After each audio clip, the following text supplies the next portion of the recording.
আমাদের পিসি ও সেফটি কমিটির নির্বাচন, তাই আমরা ভোট দিতে আসলাম সকলে মিলে। উৎসবমুখর পরিবেশ, কোনো ঝামেলা নেই। তো বাংলাদেশের সরকারি নির্বাচনগুলো যদি এরকম করতে অনেক ভালো হতো। এটা হলো আমাদের শাহজাহান ভাই, অনেক সুন্দর পরিবেশে আমরা ভোট দিলাম।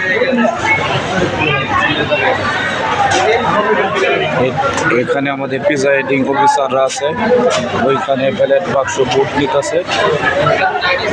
ওদিকে গেলেও মহিলা পাচ্ছি না।